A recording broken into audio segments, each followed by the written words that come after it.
ስትሮንግ ማንነት ያው ያያችሁት ነው እሱ ሌሎቹንም ስትሮንግ ማን ይላል እንጂ እሱም ስትሮንግ ማን ነው የሆነው ስትሮንግ ማን ማለት ባይ ዘ ዌይ በሁለቱም መልኩ ይገለጻል በሁለት መልኩ ይገለጻል ስትሮንግ ማን ብሏል አይደል ኢትዮጵያውያንም አንዳንዶች ሲያጣጥሉት አይቻለው አንዳንዶች ሲደግፉት አይቻለው ራስም ማርገውት ስትሮንግ ማን ቦዝ ዌይ ነው በነገራችን ላይ ለኔጌቲቭም ተጠቀሙበታላችሁ ለፖዚቲቭም ተጠቀሙበታላችሁ ለዚህ ነው እኔ ማክሲማይዝ ለማድረግ ያልመጣውትም ስትሮንግ ማን የሚለውን እሱም ስትሮንግ ማን ስለሆነ ነው እና አሚን ያንዳንዶች ኢንተርፕሬቴሽን ገብቶኛል ዶክተር አብይን ወይም ጠቅላይ ሚኒስትሩን አክብዶ ጉዳዩን ከባድ ነው ብሎ ወስዶ ከዛ በኋላ ለግብጾቹ ሉክ በዚህ በከባድ በሆነ ነገር ነው እኮ እየገባውላችሁ ያለውት የሚል ኢሜጅ ለመፍጠር ነው የሚል አስተያየት ይሰጣሉ እሱንም ሰከንድ አደረገዋለሁ ልክ ነው ያምናል እሱ በሌላ በኩል ግን የልብ መነጋገር ያለብን ጠቅላይ ሚኒስትሩ ዋዛ አይደለም አሁን ኢትዮጵያ ያለችበት የኢኮኖሚ አቅም ኢትዮጵያ አሁን ያለችበት የደማጭነት አቅም ዝም ብለህ የምታጣጥለው አይደለም ኢትዮጵያ አሁን ያለችበት የሚሊተሪ አቅም ዝም ብለህ የምታጣጥለው አይደለም በኢትዮጵያ ሰማይ ላይ ሲሯሯጡ የነበሩት የጦር ጀቶች የጦር አይሮፕላኖች የሚነግሩ ነገር አለ መስማት ከፈለክ ማየት ከፈለክ በደንብ የሚነግሩ ነገር አለ ትራምፕም እኮ ሰላማዊ ሰልፍ የጦር መሳሪያ ሰላማዊ ሰልፍ ዋሽንግተን ዲሲ ላይ አድርጓል ማሳየት አለብኝ ብሎ ታውቃላችሁ አይደል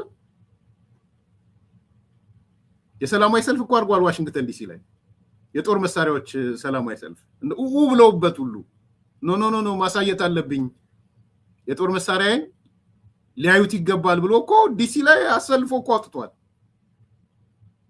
ክርክር ነበረ በተለይ እንትን ላይ ሲኤንኤን ከፍተኛ ተደርጎ የማይታወቅ ልክ አይደለም ሚሊታራይዜሽን ኦፍ አሜሪካ ሊሆን ነው ወይ አይተን ማናቀው ሲሉ ኖ ብሎ ቀጥ ብሎ የጦር መሳሪያውን ሲያሳይ ነው ያለው ባንድ ወቅት ካሳየው ያላሳየው ይበልጣል በርግጥ ስለዚህ የሚሊተሪ አቅምህን አይተህ ቀላል ቁመና ላይ አይደለም ያለ ነው ትልቅ ቁመና ላይ ያለ ነው እና እኔ የስትሮንግ ማን ኮንሴፕት ከሁለቱም ሳይድ ነው ያየሁት እንዳልኩት እፈራለሁ እኔ ስትሮንግ ማን በጣም ከባድ ነው በጣም አደገኛ ሳይድም አለው በሌላ ሳይድ ደግሞ ዓለም አሁን የስትሮንግ ማኖች እየሆነች ነው በነገራችን ላይ አዲስ ለሆነባችሁ ሰዎች ይሄ ስትሮንግ ማን የሚለው እኔ ከአመት በፊት አንድ መጽሐፍ አሳይቻችሁ ነበር ገዝቼው በጣም ታዋቂ ጻፊ ነው እንትን ቤስት ሴለር ቡክ ነው አሳይቻችኋለሁ ይሄ መጽሐፍ አይደል ይሄ መጽሐፍ አሳይቻችኋለሁ the age of strong man ታዋቂ ጻፊ ነው የጌደን የዚህ ፕራይዝ ሁሉ ተሸላሚ ነው በአንድ ወቅት ከፍተኛ የሽያጭ ላይ የነበረ መጽሐፍ ነው ላስት ይር ላይ the age of strong man የሚል ሁሉም ሰው እንዲያነባው በጣም አቀርባለሁ በነገራችን ላይ አንብቡት በጣም እኔ እንደውም ፕሮፌሰር ተድላ የፍልስፍና ምሁሩ ለጥፎት ከዛ ሳመሪውን አነበብኩና ወዲያው ነው ኦርደር አድርጌ ገዝቼ በጣም የገረመኝ the age of strong man ባጭሩ ምንድነው የሚለው ይሄ ዓለም አሁን የስትሮንግ ማኖች ዘመን ላይ ደርሳለች ስለ ዓለም ነው የሚያወራው ዓለም ላይ ያሉ 11 ስትሮንግ ማኖችን ነው የሚጠራው በነገራችን 11 guess what በዓለም ላይ ስትሮንግ ማኖች 11 ናቸው ይላል የዚህ ሰው የጥናት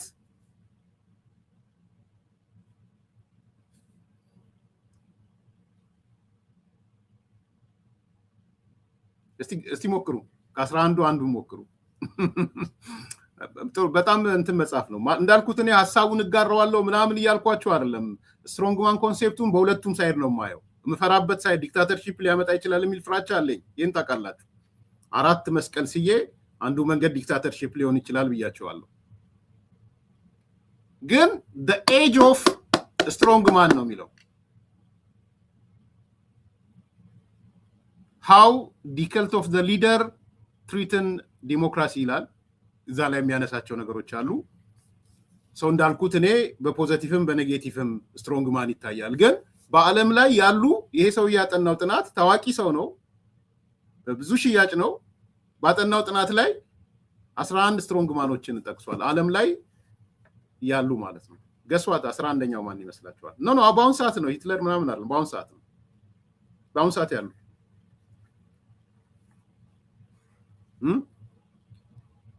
ኢሳያስ አፈወርቂ ኢሳያስ ራሱ ይስቅባል። ኢሳያስ ይስቅባል ራሱ ኢሳያስ ራሱ ይስቃል። ኢሳያስ ነው ብትሉ አንብቡት። በጣም ማለት ይጠቅማል። ማለት ኮንሴፕቱን እያልኩ አይደለም፣ ግን በቃ ዓለም አሁን የስትሮንግ ማኖች ሆናለች ነው የሚለው። አይታችሁ ከሆነ the age of strong man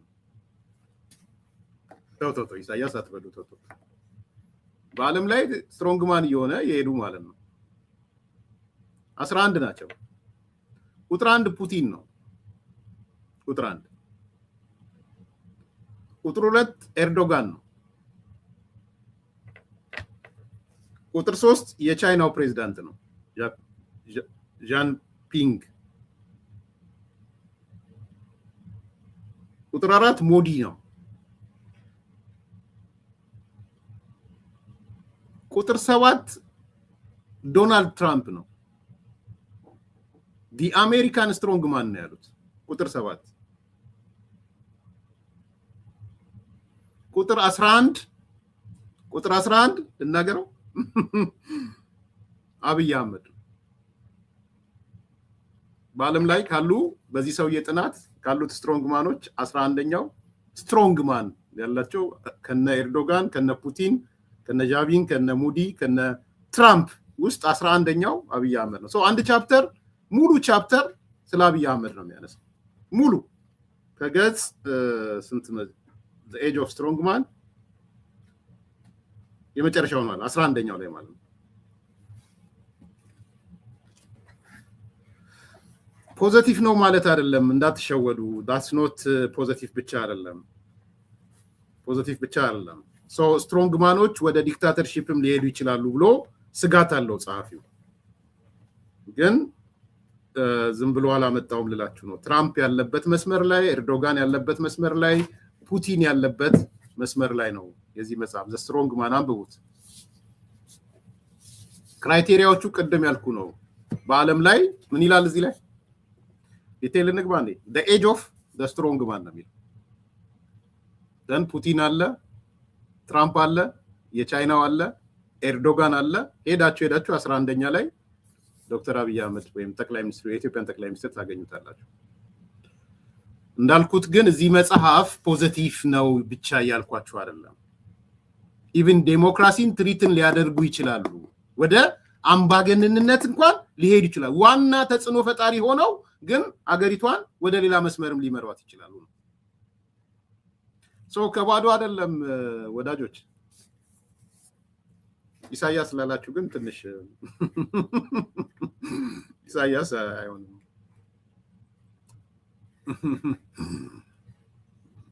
እሺ ሰራላችኋለሁ። አሁን ስራልን ካላችሁ ሰራል እንዳልኳችሁ ነው። እኔ አንብቤዋለሁ። the concept of strong man በዚህ ደራሲ ወይም በዚህ ጸሐፊ መሰረት በጣም ከፍተኛ ተጽዕኖ ፈጣሪ ሞቢላይዝ የሚያደርግ የህዝብ ግንኙነት ስራ ከፍተኛ ስራ የሚሰራ የእንትን ፖፑሊዝም አፕሮች ያለው ዲሲሽን ሜከር ተጽዕኖ ፈጣሪ። ስለዚህ በዛ ደረጃ የተጻፈ ነገር ነው እንትኑ። ያ ምናልባት ዴሞክራሲን አደጋ ውስጥ ሊከት ይችላል ነው። ሰውየው ከዴሞክራሲ ኮንቴክስት ነው የጻፈው። ዘመኑ የስትሮንግ ማኖች ዘመን ነው የሚለው the age of strong man ነው የሚለው። and you can guess ዛሬ ትራምፕን አይታችሁ ከሆነ አሁን ኢሹ ነው ሪፐብሊካን ምናምን ፓርቲው ኢሹ ነው፣ ኢሹ አይደለም። ሚኒስትሮቹ ምናምን ኢሹ ናቸው፣ ኢሹዎች አይደሉም። ዓለምን ያንቀጠቀጠ ነው ትራምፕ ያለ ሰባተኛ ደረጃ የተቀመጠው ትራምፕ ነው። በዛ ደረጃ ይሄ ትልቅ ደራሲ ነው፣ በጣም ትልቅ ጸሐፊ ነው፣ ብዙ የተሸጠ መጽሐፍ ነው። ያን ሲያስቀምጥ 11ኛ ብሎ ከነ ትራምፕ ከነ ኤርዶጋን ከነ ፑቲን ከነ ቻይናው ፕሬዚዳንት ቀጥሎ ያስቀመጠው የኢትዮጵያውን ፕሬዚዳንት ነው። 11 ቤንጃሚን አይደለም መረ ራስ ተሳሳትኩም በእናትህ የተሳሳተ መረጃ አልሰጠሁም። ኦኬ ነምበር 1 ፑቲን ብያችኋለሁ። ነምበር 2 ኤርዶጋን ነው። ነምበር 3 ዣቢንግ ነው። ነምበር 4 ሙዲ ነው